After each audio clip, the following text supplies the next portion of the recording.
सती जी दोबारा गलती कर बैठी चलने पहुंची जाकर के दक्ष के यहां सती की बहनाओं ने देखा, देख के हंसने लगी, बोली देखो बिना निमंत्रण के चली आई, निमंत्रण नहीं मिला फिर भी चली आई, भगिनी मिली बहुत मुस्कुराता। पिता दक्ष दरबार में खड़े थे, सती को देखा पीठ घुमा ली, सती की आंखें सजल हो गई। मां ने देखा सती को गोद में बिठा लिया, आओ बिटिया कहो कैलाश पर्वत पर भोले बाबा कैसे हैं, सब सकुशलता तो है। तो सती जी रोने लगी, बोली मां पति ने बार बार मना किया था लेकिन फिर भी मैं आई और उसका अंजाम हमें इस बेइज्जती के साथ भुगतना पड़ रहा है। पिता मुख से बोले नहीं, बहनाएं हंस रही देख करके कि बिना बुलाए सती आई है। मां अब मैं तुम्हें क्या बताऊं, इत रूठे पिता में तारी, मां अरे इत रूठी गए प्रभु, इत रूठे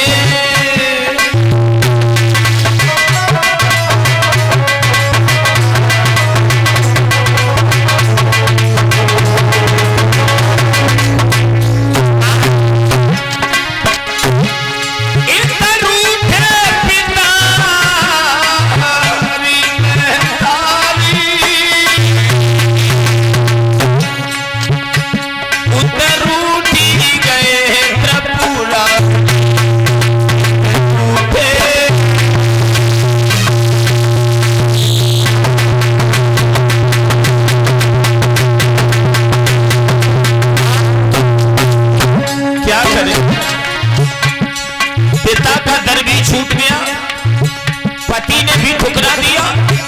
अब मैं क्या करूं, क्या करूं खाको हरी जाऊं,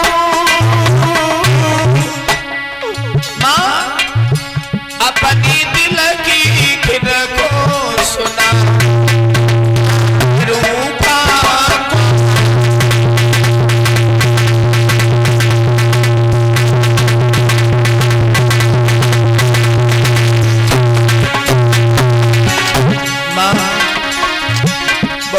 भूल हो गई है। पहले नहीं सोच विचार किया, पहले नहीं सोच विचार किया जी आगे क्या होने वाला है,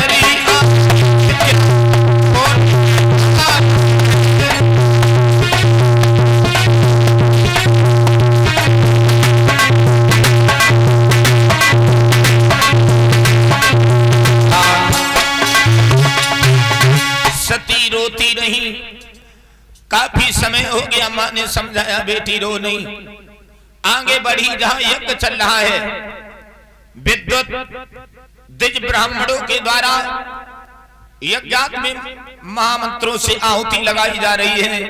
सती पहुंच गई, देखा यज्ञ कुंड में सभी देवताओं का स्थान है लेकिन शंकर भगवान का कोई स्थान नहीं छोड़ा गया।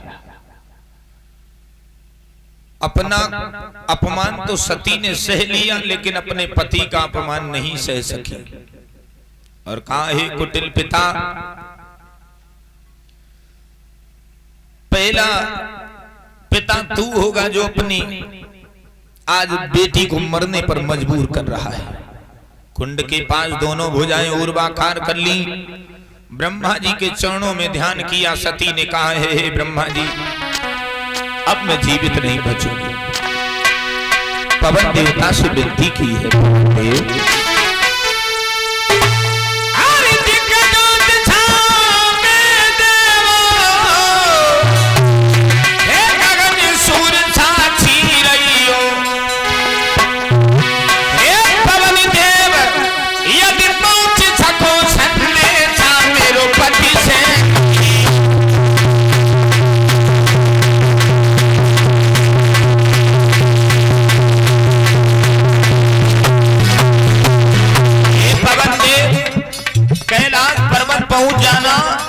भगवान शंकर से हमारा संदेश दे देना।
मरते मरते ब्रह्मा जी से कहा, ब्रह्मा जी यदि हमें दोबारा से जन्म मिले इस धरती पर तो मैं भोले बाबा की ही पत्नी बनूं।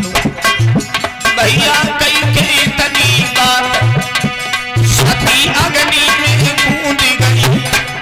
भैया कई के तनी बात सती अग्नि में कूद गई।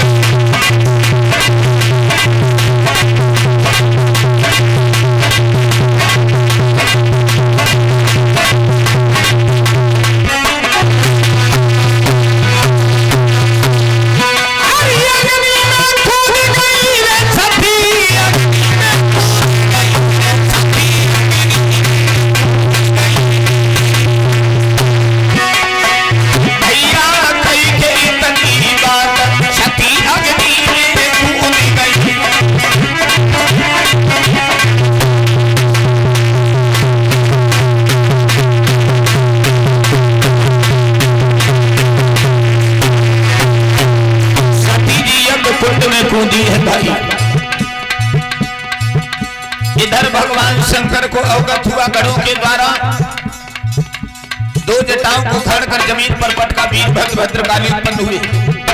वीरभद्र से कहा, जाओ दक्ष के यज्ञ को विध्वंस कर दो। वीरभद्र चले हैं। पहुंचते ही पहुंचते वीरभद्र ने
सर को काट करके यज्ञ कुंड में बलि दी। वीरभद्र ने दक्ष की गर्दन को काट करके स्वाहा किया।